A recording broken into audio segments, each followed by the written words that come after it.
Hi friends, welcome back to my channel. మీరు కనుక నా ఛానల్ ఫస్ట్ టైం చూస్తున్నారా అయితే సబ్స్క్రైబ్ చేసుకోండి. అలాగే పక్కన ఉన్న బెల్ ఐకాన్ని క్లిక్ చేసేయండి ఫ్రెండ్స్. అప్పు పెళ్లిలో అప్పు క్యారెక్టర్ మంచిది కాదని ఫోటో చూపించిన అనామిక చెంప పగల కొట్టి అనామికకి తిమ్మ తిరిగే షాక్ ఇచ్చిన కళ్యాణ్. ఏం జరగబోతుంది ఎక్కడా కూడా స్కిప్ చేయకుండా మొత్తం చూసేయండి ఫ్రెండ్స్. అప్పుడే మీరు ఎంజాయ్ చేయగలుగుతారు. నచ్చినట్లయితే ఒక లైక్ ఇచ్చి ఎంకరేజ్ చేసేయండి. ఇక ఎపిసోడ్లోకి అయితే వెళ్ళిపోదాం.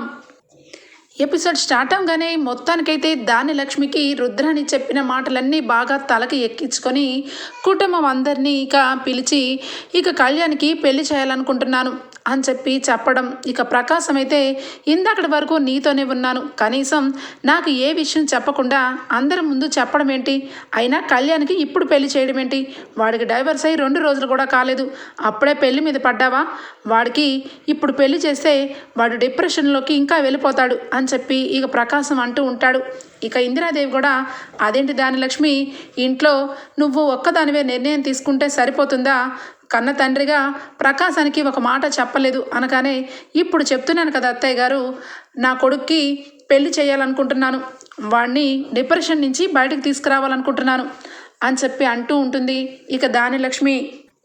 ఇంతలోనే కావ్య స్వప్న పెళ్ళి ఫిక్స్ అవ్వడం, ఆనందంతో ఇంటికి రాగానే అందరినీ చూసి ఆశ్చర్యపోతారు కావ్య స్వప్న. మీ అత్త, మీ చిన్నత్త ఏదో పంచాయతీ పెట్టిందే మళ్ళా అని చెప్పి స్వప్న అనటం. వెంటనే కూడా కావ్య ఆశ్చర్యంగా చూస్తూ ఉంటే, నా కొడుకుకి పెళ్లి చేయాలనుకుంటున్నాను, మీరందరూ కూడా ఆశీర్వదిస్తే బాగుంటుంది అని చెప్పి అంటూ ఉంటుంది ధాన్యలక్ష్మి. అదేంటి చిన్నత్తయ్య, కవిగారికి పెళ్ళా అని చెప్పి ఆశ్చర్యంగా అడుగుతుంది కావ్య. అవును, పెళ్లి చేయాలనుకుంటున్నాను, ఏ తప్ప అనగానే, అది కాదు అత్తయ్య, ఇప్పుడే ఈ మధ్య కాలమే కదా కవిగారు ఇప్పుడిప్పుడే కొంచెం మనిషి అవుతున్నారు, ఇప్పుడే పెళ్ళంటే కవిగారు డిప్రెషన్లోకి వెళ్ళిపోతారు, అసలే ఫస్ట్ పెళ్లిలో అనామిక చాలా మోసం చేసింది, ఇంకా దాని నుంచే బయటపడలేదు అనగానే, అవునా, అయితే పెళ్లి చేయకుండా అలానే కాలం గడిపేమంటావా, చెప్పు కావ్య చెప్పు, నా కొడుకు గురించి తల్లిగా ఆలోచిస్తావు కదా, వాడిని ఏ రకంగా చెయ్యాలో నువ్వే చెప్పు అని చెప్పి అనగానే అందరూ ఆశ్చర్యపోతూ ఉంటారు. కావ్య కూడా, ఏంటత్తయ్య ఏం మాట్లాడుతున్నారు మీరు అనగానే, ఏం మాట్లాడుతున్నానా, వాడికి పెళ్ళొద్దని నువ్వెందుకు అన్నావో నాకు బాగా తెలుసు, నీ ప్లాన్ ఏంటో నాకు ఇంకా బాగా తెలుసు, నీ చెల్లిని తీసుకొచ్చి కళ్యాణ్కి పెళ్లి చేయాలనేగా ఈ ప్లాన్ అంతా వేస్తున్నావు, వాడికి పెళ్లి చెయ్యాలి, అది కూడా మంచిగా అందమైన అమ్మాయికి ఇచ్చి వాడికి పెళ్లి చేసి వాడి జీవితం నిలబెట్టాలి, నీ చెల్లెల్నిచ్చి పెళ్లి చేద్దాం అనుకుంటున్నావేమో, అదేమీ కుదరదు అనగానే ఒక్కసారిగా కావ్య స్వప్న కుటుంబం అంతా ఆశ్చర్యపోతుంది. ఒక్కసారిగా ఇందిరాదేవి, చూడుదాని లక్ష్మి, నువ్వు పెళ్లి చెయ్యాలనుకోవటం మంచి విషయమే, కానీ అప్పు మీద నిందలు వేయడం చాలా చెడ్డ విషయం, నీకు ఏ అర్హత ఉందని అప్పు గురించి కావ్య గురించి తప్పుగా మాట్లాడుతున్నావు అని చెప్పనగానే, ఏంటి అత్తయ్య గారు, నేనేమీ తప్పుగా మాట్లాడలేదు, ఈ కావ్య ప్లాన్స్ అన్నీ అలానే ఉంటాయి అని చెప్పనగానే, నోరు మూసుకోండి, మీరు ఇంతవరకు పెద్దవాళ్ళని చాలా గౌరవించాను అనగానే, ఏయ్ మాటలు జాగ్రత్తగా రాని అని చెప్పి అంటుంది ధాన్యలక్ష్మి. మీకేంటి మర్యాద ఇచ్చేది, మీ పెద్దరికం బోడి పెద్దరికానికి మర్యాద ఇస్తూ ఉండాలా, నా గురించి, నా క్యారెక్టర్ గురించి, మా కుటుంబాల క్యారెక్టర్ గురించి మీరు మాట్లాడుతుంటే చూస్తూ ఊరుకుంటాను అనుకుంటున్నారా, అయినా మీరు నోటుకొచ్చినట్టు మాట్లాడుతూ ఉంటే ఎందుకు పడవాలండి అని చెప్పి గట్టిగా అరుస్తుంది కావ్య. సాబాసి కావ్య, ఎన్నాళ్ళకి కరెక్ట్గా మాట్లాడుతున్నావు అని చెప్పి స్వప్న అంటూ ఉంటుంది. వెంటనే, ఏంటక్క, నీ కోడలు చూసావు కదా ఎంత నోరేసుకొని పెద్దంతరం చిన్నంతరం లేకుండా నాతో మాట్లాడుతుందో అనగానే, కావ్యకి నేనే చెప్పాను, ఎప్పుడు ఎక్కడ కూడా నువ్వు తగ్గద్దు, నీ తప్పు లేనప్పుడు అసలు తగ్గద్దు, కరెక్ట్గా మాట్లాడాలని నేను చెప్పాను, అలాంటప్పుడు నువ్వు నా కోడలు మాట్లాడింది ఇంట్లో తప్పే లేదు అనగానే, వెంటనే, ఎందుకు తప్పులేదు, ఆ అప్పు గురించి కళ్యాణ్ గురించి ఎన్నో మాటలు వచ్చాయి, ముఖ్యంగా చెప్పాలంటే ఆ అప్పు వల్లే కళ్యాణ్ జీవితం ఇలా అయిపోయింది, మళ్ళా అప్పుకిచ్చి పెళ్లి చేయాలని ఈ కావ్య ప్లాన్ చేయకపోతే కళ్యాణ్కి పెళ్ళి ఎందుకు చేయొద్దని అంటుంది, చెప్పమని చెప్పండి అని చెప్పి అంటుంది ధాన్యలక్ష్మి. వెంటనే కావ్య, చాలు ఆపండి అత్తయ్య, కళ్యాణ్ గురించి నేను ఎందుకు వద్దన్నానంటే, కేవలం కళ్యాణ్ ఈ మధ్యకాలంలోనే డైవర్స్ అయ్యి కృంగిపోయాడు, ఎంతలోనే పెళ్ళంటే జీవితాంతం భయపడిపోతాడని వద్దన్నాను, అయినా మీరు ఈ మాట అంటున్నారు కాబట్టి చెప్తున్నాను. కళ్యాణ్కి అప్పుకి ఎట్టి పరిస్థితుల్లోనూ పెళ్లి జరగదు. పెళ్లి చేయాలనే ఆలోచన కూడా లేదు. నిజం చెప్పాలంటే మా అప్పుకి పెళ్లి కుదిరిపోయింది. ఆ విషయంలోనే సంతోషంగా ఇంటికి వచ్చాం. నేను స్వప్నక్క వెళ్ళి పెళ్లి తంతంతా చూసుకొని వచ్చాం. పెళ్లి కొడుకు అప్పుకి బాగా నచ్చాడు. అప్పుని పెళ్లి కొడుకు బాగా నచ్చాడు. పెళ్లి ఫిక్స్ అయిపోయిన అప్పుకి ఈ రకంగా మీరు మాట్లాడడం కరెక్ట్ కాదు అని చెప్పి అంటుంది. ఇక ఒక్కసారిగా ఆ కుటుంబం అంతా షాక్ అయిపోతుంది. దానలక్ష్మికి నోటి వెంట మాట రాదు. ఇక వెంటనే అట్లానే చూస్తూ ఉంటే దూరం నుంచి సైగ చేస్తుంది రుద్రాణి. ఇక వెంటనే అవునా, నిజమా, అప్పుకి పెళ్లి ఫిక్స్ అయిపోయిందా? సరే మరి, అయితే అప్పుకి పెళ్లి కుదిరిపోయింది కాబట్టి నీ చెల్లెలి పెళ్లి కాబట్టి నువ్వు సంతోషంగా ఉన్నావు. మరి నీకు నా మరిది నా కొడుకు లాంటివాడు, నా కొడుకు లాంటివాడని చెప్పి తెగ ఆరాటపడుతూ ఉంటావు కదా. మరి కళ్యాణ్ కూడా పెళ్లి చేసి పుణ్యం కట్టుకుంటే నువ్వు చాలా మంచిదానివని నేను తలకు దించి మరీ నీకు అందరి ముందు క్షమాపణ చెప్తాను. నీ చెల్లి పెళ్లి చేసిన తర్వాత కళ్యాణ్కి కూడా ఒక అమ్మాయికి మంచి అమ్మాయికి ఇచ్చి పెళ్లి చెయ్యి. అప్పుడు నేను నమ్ముతాను నువ్వు ఎలాంటి స్వార్థం లేకుండా ఈ ఇంట్లో ఉంటున్నావని అని చెప్పి అనగానే, చెప్పండి అత్తయ్య, ఏం చేయమంటారు? కళ్యాణ్కి ఇక మీరు చూసిన అమ్మాయికి పెళ్లి చేయమంటారా? చెప్పండి. మా అప్పు మాత్రం కళ్యాణ్ జీవితంలో ఎప్పటికీ ఉండదు. కళ్యాణ్కి అప్పుకి ఎప్పుడు పెళ్లి జరగదు. మీకు మాట ఇస్తున్నాను. మీరు చెప్పిన అమ్మాయిని కళ్యాణ్ పెళ్లి చేసుకుంటాడు. చేసేలాగా నేను చేస్తాను అని చెప్పి మాట ఇస్తుంది. కరెక్ట్గా ఆ రకంగా మాట ఇస్తున్న క్షణంలోనే రాజ్ ఆఫీస్ నుంచి వచ్చి మొత్తం వింటాడు. ఒక్కసారిగా షాక్ అయిపోతాడు రాజ్. ఏంటి, ఎంత మాట ఇచ్చింది?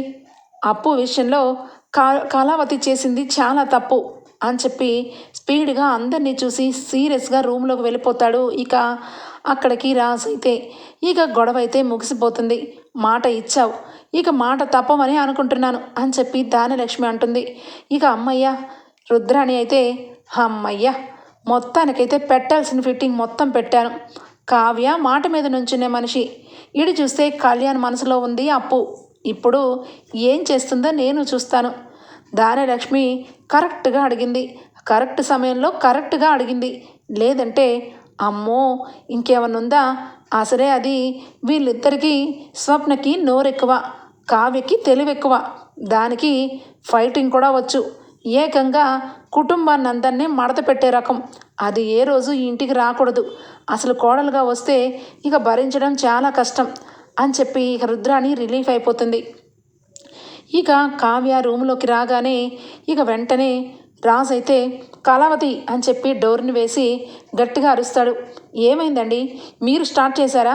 ఇక్కడ మీ పిన్ని నా మీద ఇప్పుడు వరకు ఇక గట్టిగా అరిస్తే మీరెందుకు అరుస్తున్నారు అనగానే, ఎందుకు అరవకూడదు, నువ్వు చేసింది చాలా పెద్ద తప్పు అనగానే, నేనేం తప్పు చేశానండి? మీరు మీ పిన్నిని వెనకేసుకొని వస్తున్నారా? అప్పుకి పెళ్ళి ఫిక్స్ అయిపోయింది అనగానే ఒక్కసారిగా రాజ్ షాక్ అవుతాడు. ఏం మాట్లాడుతున్నావు అనగానే, అవునండి, ఈరోజు మంచిగా వాళ్ళు చాలా మంచివాళ్ళు.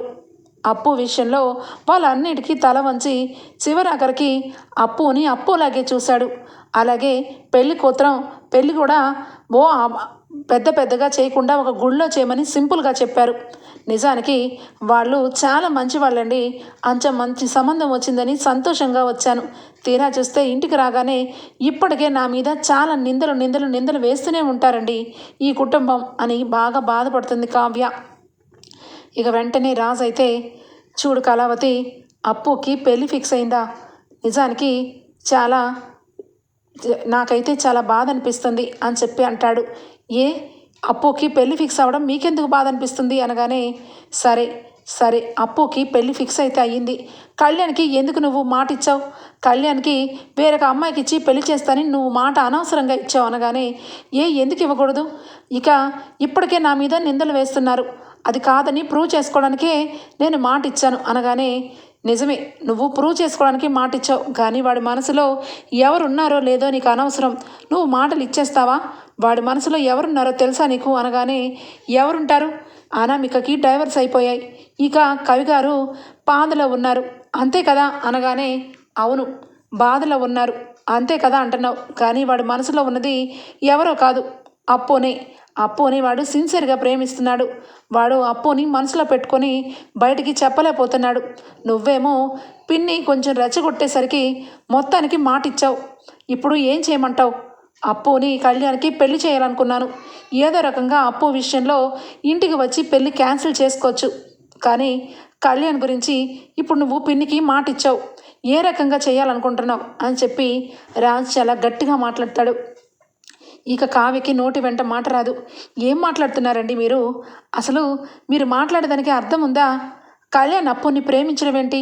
అప్పుని ఎప్పుడు ఫ్రెండ్గానే చూశారు కవి గారు. ఇప్పుడు మీరు కొత్తగా ఇలాంటి మాటలన్నీ మాట్లాడకండి. అప్పుకి పెళ్లి ఫిక్స్ అయింది. కవి గారికి కూడా ఈ విషయం తెలుసు. కానీ ఎప్పుడు కూడా ఏ మాట మాట్లాడట్లేదు. అలాంటిది మీరెందుకండి అలా మాట్లాడుతున్నారు అనగానే ఇక వెంటనే లేదు లేదు కళావతి, వాడి మనసులో అప్పు ఉంది. కావాలంటే ఇదిగో ఈ కవిత్వం చూడు అనగానే కవిత్వం చదువుతుంది. నీకు తెలుసు కదా ఎంతో కొంత కవిత్వాల్లో ఏ రకంగా కవులు స్పందిస్తారో, అలాగా ఈ మొత్తం చూడు అని చెప్పి చదివేసరికి కావ్య కంగు తింటుంది. ఒక్కసారిగా షాక్ అయిపోతుంది. కవిగారు అప్పుని ప్రేమిస్తున్నారు. ఈ కవిత్వం చదువుతుంటేనే అర్థమైపోతుంది. కానీ మరి కవిగారు సైలెంట్గా ఎందుకున్నారు? ఈ విషయం ఎప్పుడు కూడా ఎక్కడ చర్చించలేదు ఎందుకు అని అనగానే అదే కదా, నేను వాడి మనసులోని విషయాన్ని బయట పెట్టాలి. ఖచ్చితంగా అప్పు విషయంలో కూడా అప్పు మనసుని బాధ పెట్టకుండా ఏదో ఒకటి చెయ్యాలని నేను అనుకుంటున్నాను. ఈ లోపలే జరిగిన ఘోరం జరిగిపోయింది. ఇటు అప్పు పెళ్ళి ఫిక్స్ అయిపోయింది. ఇటు కళ్యాణ్కి వేరొక అమ్మాయితో పెళ్లి చేస్తారని నువ్వు మాట ఇచ్చావు. ఏంటి కళావతి ఇదంతా అనగానే ఇక వెంటనే కళ్యాణ్ని నేను మాట్లాడతాను, కవిగారితో ఈరోజు మాట్లాడి తీరుతాను అని చెప్పి కావ్య అయితే కళ్యాణ్ దగ్గరికి వస్తుంది. కళ్యాణ్ అయితే ఇక రూమ్లో కనిపించడు. కవిగారు ఎక్కడికి వెళ్ళారు అని చెప్పి వచ్చాక మాట్లాడాలి అని చెప్పి కావ్య అయితే అనుకుంటూ ఉంటుంది. ఇక మరొక పక్క కళ్యాణ్ అయితే అప్పుకి ఫోన్ చేసి బ్రతిమలాడి చివరికి నన్ను కలువు బ్రో, ఇక నీకు పెళ్ళి అయిపోతుంది. ఇక మన ఇద్దరం కలవడం అనేది జరగదు కాబట్టి ఒక్కసారి నన్ను కలువు బ్రో అని చెప్పి బ్రతిమలాడేసరికి మొత్తానికి అప్పు అయితే కళ్యాణ్ని కలుస్తుంది. ఇద్దరు గ్రౌండ్స్లో నుంచొని ఇక ఒకరికొకరు మాట్లాడుకుంటూ ఉంటారు. అప్పు మనసు నిండా కూడా కళ్యాణ్ ఉంటాడు. కానీ మనసు చంపుకొని అలానే చూస్తూ ఉండిపోతుంది. ఇక అప్పును కూడా మనస్ఫూర్తిగా కళ్యాణ్ చూస్తూ కళ్యాణ్ కూడా అలానే ఏమీ చెప్పకుండా నుంచుని ఉంటాడు. చెప్పరా బాయ్, ఏంటి పిలిచావు అనగానే ఏంటి బ్రో, నీకు పెళ్ళి ఫిక్స్ అయింది. పెళ్లి విషయంలో నీ అభిప్రాయం తెలుసుకుందామని వచ్చాను. ఇంట్లో వాళ్ళందరూ ప్రెజర్ చేస్తున్నారని, నన్ను అందరూ ఇక అవమానిస్తున్నారని తొందరపడి పెళ్ళికి ఒప్పుకున్నావా ఏంటనని అడుగుదామని నీకు కాల్ చేస్తుంటే నువ్వు లిఫ్ట్ చేయట్లేదు. నేను నీ ఫ్రెండ్ని, తప్పకుండా నాకు నువ్వు చెప్పు. నీకు ఇష్టం లేని పెళ్లి చేయించడం నేను ఊరుకోను అనగానే నువ్వెవర్రా బాయ్ పెళ్ళి ఆపడానికి? నాకు మనస్ఫూర్తిగా ఇష్టమయ్యే పెళ్లి చేసుకుంటున్నా అనగానే ఒక్కసారిగా కళ్యాణ్ మనసులో ఇక మనసు చివుక్కుమంటుంది. ఇక అలానే చూస్తూ ఉంటే పెళ్లి కొడుకు గురించి ఏం ఆలోచించావు అని చెప్పి కళ్యాణ్ అనగానే ఇంకా ఆలోచించడానికి ఏముంటుందిరా బాయ్, చాలా మంచి వ్యక్తి, చదువుకున్నవాడు, ముఖ్యంగా నన్ను నాలాగే ఇష్టపడ్డాడు. నువ్వేమో నన్ను ఎవరు పెళ్లి చేసుకోరు, నేను ఒక మగరాయిల్లా ఉంటానని చాలా హేళన చేశావు. కానీ ఈరోజు అదంతా ఉత్తి మాటనని నిరూపణ అయిపోయింది. నన్ను ప్యాంట్ షర్ట్లోనే చూసి పెళ్లి చేసుకుంటానన్నారు. అలాగే ఇంట్లో వాళ్ళందరి విషయంలో కూడా చాలా మైండ్ని మంచిగా అర్థం చేసుకున్నారు. చాలా మంచి వ్యక్తి. ఇంట్లో అందరూ సంతోషంగా ఉన్నారు. వాళ్ళ సంతోషమే నాకు ముఖ్యం అని చెప్పి మనసులో అనుకుంటూ చూడరా బాయ్, నేను మనస్ఫూర్తిగా నిన్ను ప్రేమించాను. కానీ నా ప్రేమని నువ్వు ఏ రోజు ఫ్రెండ్షిప్గానే అనుకున్నావు. అలాంటప్పుడు ఇంక నేను ఎవరినో ఒకరిని పెళ్లి చేసుకొని నా జీవితంలో ఇష్టం లేకున్నా ఉన్నా ఇక అమ్మ వాళ్ళ కోసం చేసుకోవాలరా కదరా బాయ్, అందుకే చెప్తున్నా అని చెప్పి మనసులో అనుకున్న మాట కవి గురించి ఏమి చెప్పకుండా అక్కడ జరిగిన విషయాలు ఇక పెళ్లి చూపులకు వచ్చిన వ్యక్తి గురించి చాలా మంచిగా చెప్తుంది అప్పు. ఇక ఎన్ని కూడా మనసు నిండా పెట్టుకొని నిజంగా అప్పుని ఎక్కడ మంచిగా ఉంటే అక్కడ తన జీవితం ఉండాలి. ఇక నా మనసులో ఉన్న ప్రేమ బయట పెట్టిన అప్పుకి అర్థం కాదు, నమ్మదు. ఇప్పుడు జాలికే నేను చెల్లి చేసుకుంటున్నాను అంటానేమో అనుకుంటారు.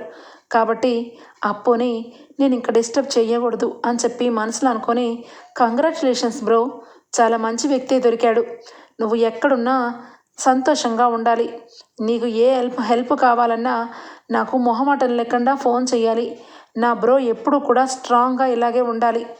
చివరి రోజులు కాబట్టి ఇక లాస్ట్ అండ్ ఫైనల్గా ఆల్ ది బెస్ట్ బ్రో అని చెప్పి చెయ్యి పట్టుకొని ఆల్ ది బెస్ట్ చెప్తాడు. కళ్ళమ్మట నీళ్లు వచ్చినా కళ్ళు నీళ్లు పక్కకి తెలిసి తుడిచేసుకొని ఇక సైలెంట్గా ఉంటాడు.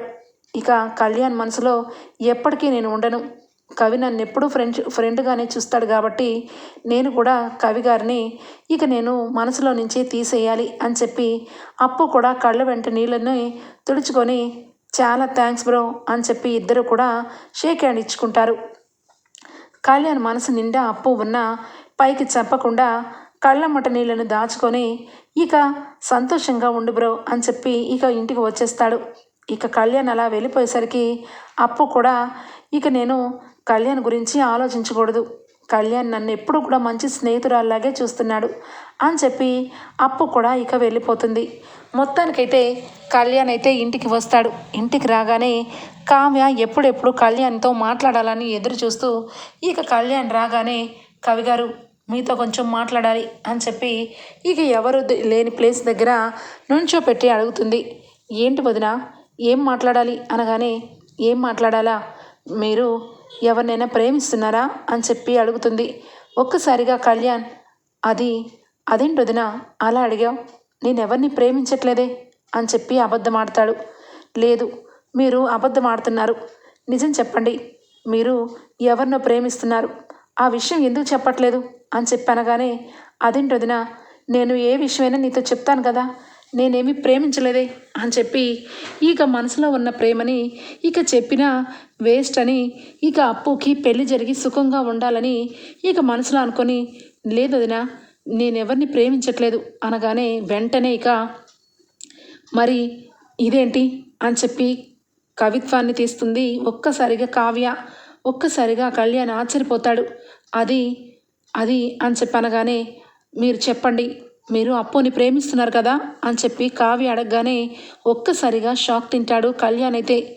అది వదిన అనగానే ఏంటి కవి గారు చెప్పండి, మీరు అప్పుని ప్రేమిస్తున్నారు కదూ అనగానే లేదు వదిన, ప్రేమించట్లేదు, అప్పు ఎక్కడున్నా బాగుండాలి, అప్పుకి ఇప్పుడే ఆల్ ది బెస్ట్ చెప్పేసి వస్తున్నాను వదిన, కవిత్వాన్ని రాసేటప్పుడు మనసులో అప్పు గురించి అనుకున్నాను, కానీ అది ప్రేమేమీ కాదు, ఫ్రెండ్షిప్లోనే ఇంకా ఆ రకంగా రాశాను తప్పించి ఏమీ లేదు వదిన, నా మాట నమ్మండి అని చెప్పి అనగానే ఏంటో ఏం మాట్లాడుతున్నావో ఏం అర్థం కావట్లేదు కవి గారు, ఈ కవిత్వం చూస్తుంటే మీరు మనస్ఫూర్తిగా ఈ కవిత్వంలో అప్పుని ప్రేమిస్తున్నట్టుంది, మీరేమో అప్పుని ఫ్రెండ్గా చూస్తున్నాను అంటున్నారు, మీరు ఏది చూసినా అప్పుని మర్చిపోవడమే మంచిది, ఎందుకంటే దానికి పెళ్లి జరగబోతుంది, దాని జీవితంలో ఇప్పటికీ చాలా మాటలు పడింది, కోర్టు వరకు దాన్ని లాగాల్సి వచ్చింది, ఒక ఒంటరి ఆడపిల్లని ఈ సొసైటీలో తల ఎత్తుకొని బ్రతకనివ్వదు,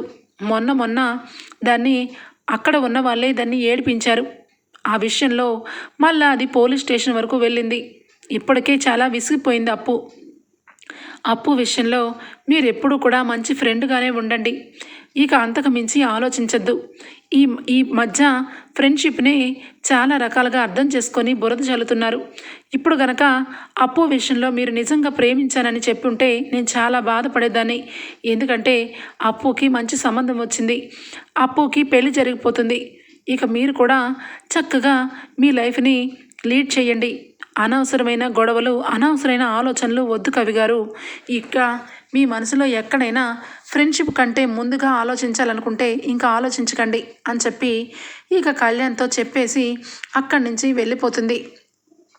మొత్తానికైతే ఇక ఆ కవిత్వం అలాగే ఇక ఆ జాకెట్ రెండు కూడా ఇక డిక్కీలోకి వేసేసి కళ్యాణ్ కూడా వెళ్ళిపోతాడు లోపలికి. ఇక వెంటనే కూడా అక్కడి నుంచి దూరం నుంచి గమనిస్తూ ఉంటుంది అనామిక మొత్తం కూడా వింటుంది. ఆహా, మొత్తానికి ఈ కళ్యాణ్ ఆ అప్పు ఇద్దరు ప్రేమలో పడ్డారనమాట, మీ ఇద్దరు ప్రేమలో ఉంటూ ఇక అందరినీ కూడా మోసం చేస్తూ చివరాఖరికి వచ్చిన భార్యలకి విడాకులు ఇప్పించేస్తారనమాట, మీ సంగతి ఇలా కాదు, చూస్తాను ఆ అప్పు పెళ్ళి ఎలా జరుగుతుందో నేను చూస్తాను, ఆ అప్పుకి జీవితం లేకుండా చేస్తాను అని చెప్పి ఇక వెంటనే ఆ కవిత్వాన్ని అందులో ఉన్న జాకెట్ని ఆ రెండు కూడా దొంగతనంగా దొంగిలించి అక్కడి నుంచి ఎవరు చూడకుండా వెళ్ళిపోతుంది ఇక అనామిక. మొత్తానికైతే ఏది ఏమైనా కావ్య మాత్రం అప్పుకి పెళ్ళి ఫిక్స్ అయిపోయింది కాబట్టి పెళ్లి పనుల్లో బిజీగా ఉంటుంది. రాజ్ మాత్రం అంటూనే ఉంటాడు. ఇక కళావతి కళ్యాణ్ విషయంలో ఏం నిర్ణయం తీసుకున్నావు అనగానే, ఏమండి మీరు చెప్పింది, మీరు అప్పుని ప్రేమిస్తున్నాడు కళ్యాణ్ అనగానే నేను కవి గారిని అడిగాను. కానీ కవి గారు మాత్రం సూటిగా ఒకటే మాట చెప్పారు. నా మనసులో అప్పు ఉంది, కానీ ఒక ఫ్రెండ్గానే ఉంటుంది, తనకు ఆల్ ది బెస్ట్ చెప్పొచ్చానని మరీ చెప్పారు. మీరు అనవసరంగా ఎక్కువ ఆలోచించి కంగారు పెట్టారు. కవిగారే, కవిగారు ఎప్పుడూ అప్పుని వేరే దృష్టితో చూడలేదండి అని చెప్పి ఇక కావి కూడా రాజ్కి నచ్చ చెప్పేస్తుంది. మొత్తానికి ఇక పెళ్లి పనులు మొదలైపోతాయి. అప్పు స్వప్న ఇద్దరు కలిసి కనక వాళ్ళ ఇంటికి వెళ్తారు. వెళ్ళి ఇక షాపింగ్స్ అని, శారీస్ అని, ఇక ఇలా ప్రతి దానికి కూడా చాలా సంతోషంగా ఇక వెళ్ళి వచ్చి మొత్తానికైతే పెళ్లి ముహూర్తం రానే వస్తుంది. ఇక అన్నీ కూడా సహాయం చేస్తుంది కావ్య, స్వప్న. కనకం, కృష్ణమూర్తి ఇద్దరు కూడా చాలా మనసులో చాలా సంతోషంగా ఫీల్ అవుతారు. నా కూతుర్లు ఇద్దరూ కలిసి నా చిన్న కూతురికి పెళ్లి చేయాలని వాళ్ళు కూడా సహాయం చేస్తున్నారండి. ఎంతైనా ఒకప్పుడు మగపిల్లలు లేరని బాధపడ్డాను, కానీ ఇప్పుడు నా ముగ్గురు పిల్లలే నాకు మగపిల్లల కంటే ఎక్కువగా చూసుకుంటున్నారు. చాలా చాలా సంతోషంగా ఉందండి అని కనకం కూడా కళ్ళ వెంట ఆనంద బాష్పాలు తెచ్చుకుంటుంది. ఇక ఇలా ఉంటే పెళ్లి ముహూర్తం రానే వస్తుంది. ఇక ఒక గుడిలో చాలా సింపుల్గా కళ్యాణ మండపాన్ని అరేంజ్ చేసి ఇక మొత్తానికి అప్పుని గట్టిగా తిడతారు. ఇదిగో అప్పు, ఆ రోజు కూడా పెళ్లి చూపుల్లో నీ ఇష్టం వచ్చినట్టుగా ప్యాంట్ షర్ట్ వేసుకుంటానని కూర్చున్నావు, కానీ అది 4 గోడల మధ్య కాబట్టి మేము ఊరుకున్నాం. నీకు ఎంతైనా కూడా చీర కడుతుంటే అబ్బాయిలాగా ఎందుకున్నావో తెలుసా అని చెప్పి స్వప్న అంటుంది.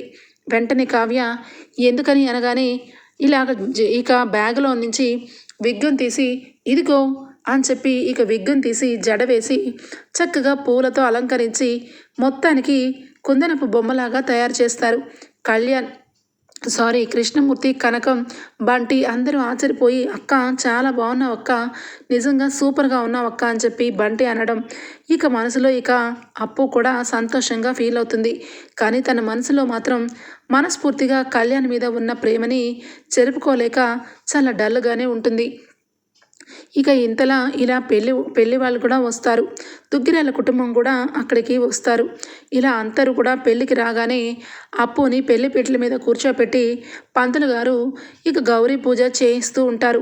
ఇక ఇంతలో ఇక కళ్యాణ్ కూడా మనసులో ఎంత అప్పుని ప్రేమిస్తున్నా అప్పు ఎక్కడున్నా సంతోషంగా ఉండాలని ఇక కళ్యాణ్ కూడా వస్తాడు. కళ్యాణ్ వస్తూనే ఉంటాడు కానీ మనసులో చాలా బాధపడుతూ ఉంటాడు. రాజ్, కావ్య అందరూ కూడా పెళ్లి పనుల్లో బిజీగా ఉంటారు. ఒక్కసారిగా కారు వచ్చి ఆగుతుంది. ఎవరని చూసేసరికి అనామిక నడుచుకుంటూ వస్తూ ఉంటుంది. ఒక్కసారిగా కనకం, కృష్ణమూర్తి, కావ్య అందరూ ఆశ్చర్యపోతూ ఉంటారు. ఏంటి, పిలవని పేరంటానికి వచ్చానని అందరూ ఆశ్చర్యపోతున్నారా? వస్తాను మరి, ఎందుకంటే అలాంటి విషయం చెప్పాలి అంటే ఖచ్చితంగా నేను రావాలి కదా అనగానే కనకం, ఏంటి నువ్వు ఏం మాట్లాడుతున్నావు అనగానే, చాలు, మీరు నోరేసుకొని ఒక మనిషి మీద అడ్డంగా పడిపోతారని నాకు బాగా తెలుసు. కానీ మీరు ఎంత అడ్డంగా పడిపోయినా, ఎంత నిలువుగా గింజుకున్నా నిజాలు చెప్పడానికే వచ్చాను అని చెప్పి పెళ్ళికొడుకు దగ్గరకు వచ్చి అప్పు క్యారెక్టర్ గురించి చెప్తుంది. తను నా భర్తతో తిరిగి నాకు నా భర్తకి విడాకులు ఇప్పించే వరకు ఊరుకోలేదు. ఈ అప్పు చూడటానికి ఇలా ఉంటుంది కానీ చాలా తిరిగిపోతూ ఒకరోజు హోటల్లో అడ్డంగా దొరికిపోయింది అని చెప్పి అనగానే ఇక వెంటనే పెళ్లి కొడుకు నుంచొని, ఏం మాట్లాడుతున్నావు? అప్పు గురించి చండాలంగా మాట్లాడమంటే అసలు ఊరుకోము. తను చాలా మంచిది, తన గురించి ఏం మాట్లాడినా మేము నమ్మం. ఎందుకంటే నీ గురించి ఆల్రెడీ మహిళా మండలి సభ్యురాలు మా చుట్టాలే, అందుకే నీ గురించి మొత్తం తెలుసుకొని ఈ పెళ్ళిని ఒప్పుకున్నాం. నువ్వు ఎన్ని నిందలు వేసినా పెళ్ళి ఆగదు, వెళ్ళు అని చెప్పి పెళ్లి కొడుకు తల్లిదండ్రులు పెళ్లి కొడుకు అయితే అనామికకి తిప్పి కొడతారు. ఇక వెంటనే అనామిక, నాకు తెలుసు వీళ్ళు ఎలాంటి దాన్నైనా మోసం చేస్తారని, ఇప్పటికీ ఇది నా భర్తతో తిరుగుతూనే ఉంది. అయినా తాళిని కడతావా? చెప్పు, కట్టేసి. ఎందుకంటే నన్ను ఏమర్చి తిరిగింది, ఇప్పుడు నిన్నే అమర్చి తిరుగుతుంది అనగానే ఇక పెళ్లి కొడుకు వాళ్ళ తల్లిదండ్రులు ఆశ్చర్యంగా చూస్తూ ఉంటారు. ఏంటి, మీరెవరు నమ్మలేకపోతున్నారా అని చెప్పి ఆ కవిత్వాన్ని, ఆ జాకెట్ని తీసుకొని వచ్చి, ఈ రెండు చూడండి, ఈవిడ గారు పెళ్ళి కాకముందు మా ఆయనకి ఇచ్చిన గిఫ్ట్. ఇది ఇంకా దాచిపెట్టుకున్నారు నా భర్త గారు, అదే నా మాజీ భర్త గారు. ఇక ఈయన గారు రీసెంట్గా ఆవిడ మీద చాట భారతం అంత కవిత్వాన్ని రాశారు. ఈ కవిత్వం చదివినోడికి ఎవరికైనా అర్థమైపోతుంది ఇక నా భర్త ఆ అప్పుని పూర్తిగా డీప్గా ప్రేమిస్తున్నాడని. ఇక పోని ఈ రెండు వదిలేద్దాం. ఇక పెళ్ళి కాకముందు ఆవిడ గారు చేశారు, పెళ్ళి అయిపోయి డైవర్స్ అయినాక ఈయన చేశాడని. కానీ ఈ ఫోటోను ఒకసారి చూడండి అని చెప్పి చూపిస్తుంది. ఒక్కసారిగా అందరూ ఆశ్చర్యపోతారు. ఇక దుగ్గిరాల కుటుంబం అంతా అక్కడే ఉంటారు. కనకం వాళ్ళు అందరూ కూడా చూస్తారు. ఇద్దరు షేక్ హ్యాండ్ ఇచ్చి కొంచెం క్లోజ్గా ఉంటారు. చూసావు కదా బాబు, నువ్వు చాలా ఆదర్శవంతుడివి. అందుకే అప్పు ఏ తప్పు చేయలేదని పెళ్లి చేసుకోవడానికి వచ్చావు. కానీ అది మాత్రం నిన్ను పెళ్లి చూపులు చూసి అదే రోజు చీకటి సందులో చూసావు కదా ఎవరితో ఉంటుందో. వీళ్ళిద్దరూ చీకటి బతుకులు ఇక ఎవరికి చెప్పకుండా ఇలాగే పెళ్ళిళ్ళు చేసుకొని మోసం చేస్తారు. వీళ్ళ కుటుంబమే ఇంత అని చెప్పి ఇక అందరి ముందు చెప్పేసరికి పెళ్ళి కొడుకు వెంటనే అడుగుతాడు, ఇదిగోండి నిజం చెప్పండి, ఇదంతా కూడా ఆల్రెడీ అయిపోయింది. తినదేది తప్పులేదని అనుకున్నాను కాబట్టి పెళ్ళికి ఒప్పుకున్నాను. చెప్పండి, ఈ ఫోటోకి అర్థం ఏంటి అనగానే, ఏంటి అప్పు, ఏమైందే, ఈ ఫోటోలో ఉంది నువ్వే కదా, సమాధానం చెప్పు అని చెప్పి ఇక కావ్య, స్వప్న, కనకం అందరూ అడుగుతారు. అమ్మా, అది నిన్న కవి పిలిచాడు, ఇక లాస్ట్ అండ్ ఫైనల్ అని వెళ్ళాను అనగానే ఇక వెంటనే, ఇంకా ఏంట్రా చూస్తున్నావు, ఆ అమ్మాయి ఏదో నచ్చిందని అన్ని విధాలా తల వంచుకుంటే పెళ్లి చూపుల తర్వాత కూడా ఆ అబ్బాయిని కలుస్తుంది. వాళ్ళిద్దరూ ఇదిగా చాలా డీప్గా ప్రేమించుకున్నారన్నా ఇంకా మనకేమన్నా పిచ్చా, పద పద అనగానే, అయ్యో ఆగండి, వాళ్ళిద్దరూ ప్రేమించుకోలేదు, కవిగారు ఏమీ ప్రేమించలేదు అని చెప్పి కావ్య అంటూ ఉంటుంది. చాలు ఊరుకో అమ్మా, ఏదో నిజాయితీ మంతురాల్లాగా అన్ని విషయాలు చెప్పారని మోసం చేసి చివరాఖరికి వేరొకరితో తిరిగిన అబ్బాయికిచ్చి మా అబ్బాయికిచ్చి పెళ్లి చేయాలంటున్నారు. ఇది జరగని పని అని చెప్పి పెళ్లి వాళ్ళు వెళ్ళిపోతారు. అనామిక వెంటనే వచ్చి, చూసావు కదా నేను ఎందుకు వచ్చాను, నీ అప్పు కూతురికి జీవితాంతం పెళ్ళి లేకుండా చేస్తాను. నాతో పెట్టుకుంటే మీ కుటుంబం మొత్తం ఏడవలసిందే. నన్ను ఏ తప్పు చేయని నన్ను డైవర్స్ ఇచ్చి నన్ను పక్కన పెట్టిన ఆ కళ్యాణ్ జీవితాన్ని, ఈ అప్పు జీవితాన్ని, ఇద్దరి జీవితాల్ని బాగుపడకుండా చేస్తాను అని చెప్పి అంటూ ఉంటుంది అనామిక. ఇక కళ్యాణ్ ఒక్కసారిగా ఇక స్పీడ్గా వచ్చి చెంప చెళ్ళు అనిపిస్తాడు. ఏయ్, నన్ను కొడతావా అనగానే, నిన్ను కొట్టాలా ఈడవాలా, అసలు నువ్వెవరవే నా గురించి అప్పు గురించి తప్పుగా చెప్పడానికి. అప్పు నేను ఇద్దరం ఫ్రెండ్సే, మా ఇద్దరి మధ్య ఎలాంటిది లేదు. కానీ కేవలం నువ్వే మా ఇద్దరి మధ్యలో వచ్చి మా ఇద్దరి ప్రేమకి గోడల నుంచొని పెళ్లి చేసుకున్నావు. పెళ్లి చేసుకున్నదానివి అక్కడితో ఆగావా? మా ఇద్దరిని అందరి ముందు ఇక చెడ్డగా చేసి చూపించాలనుకున్నావు. ఇదంతటికీ క్షమించాను. ఈరోజు బ్రో పెళ్లి చూపులు, పెళ్ళి అయిపోతే తన జీవితం తను వెళ్ళిపోతుందని నా మనసులో ఉన్న ప్రేమని కూడా తనకి చెప్పకుండా అక్షింతలు వేద్దామని వచ్చాను. కానీ అప్పుని కళ్ళు వెంట నీళ్ళు వచ్చేలా చేశావు. ఇక నేను సహించను, భరించను. నువ్వు ఎప్పుడైనా ఇలానే చేస్తావు. ఎవ్వరికి తెలియని నిజమేంటో తెలుసా? నీకు కూడా తెలియని నిజమేంటో తెలుసా? నువ్వన్నట్టు ఈ కవిత్వం రాసినప్పుడే అప్పు మీద నాకు ప్రేమ ఉందని నా మనసుకు తెలిసింది. కానీ నా ప్రేమని బయట పెట్టలేదు. ఎందుకో తెలుసా? నువ్వు వేసిన నిందని నిజమని అంటారని. కానీ ఇప్పుడు అర్థమైంది, నువ్వు నిందలు కాదే, కావాలని జీవితాలనే పాడు చేయాలని నిశ్చయించుకున్నావు. అప్పు ప్రేమని తన మనసులోనే సమాధి చేసుకుంది. నా ప్రేమని కూడా నాకు నేనే సమాధి చేసుకున్నా. అయినా కూడా నువ్వు కావాలని అప్పు జీవితం మీద, నా జీవితం మీద ఇంత గ్రడ్జి పెట్టుకున్నావంటే నువ్వు ఖచ్చితంగా నీకు తగిన బుద్ధి చెప్పాలి. ఆ బుద్ధి ఏంటో తెలుసా అని చెప్పి ఇక మాంగళ్య సూత్రం తీస్తాడు. తీసి, నీకు బుద్ధి చెప్పాలని కాదు, నా ప్రేమని అప్పుకి ఈ పెళ్లి పీటల మీద చెప్తున్నాను. అప్పు, నువ్వు నేను ఇద్దరం కలిసి మంచి ఫ్రెండ్సే. కానీ కొంచెం త్వరగా నువ్వు నన్ను ప్రేమించానని చెప్పావు.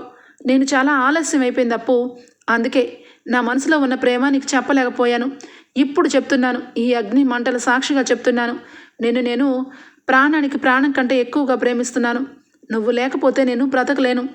నేను నిన్ను సిన్సియర్గా ప్రేమిస్తున్నాను అప్పు అని చెప్పి మెడలో మంగళసూత్రం కడతాడు.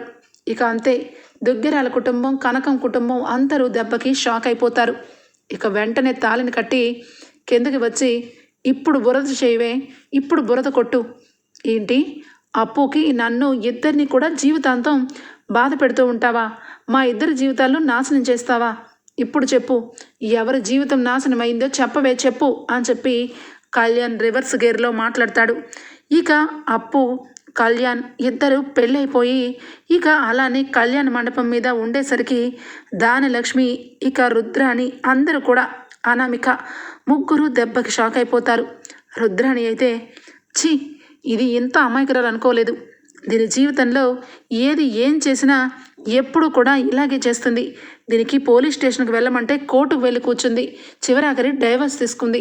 అక్కడితో ఆగిందా? అప్పుకిచ్చి పెళ్లి జరిపించేలా చేసింది.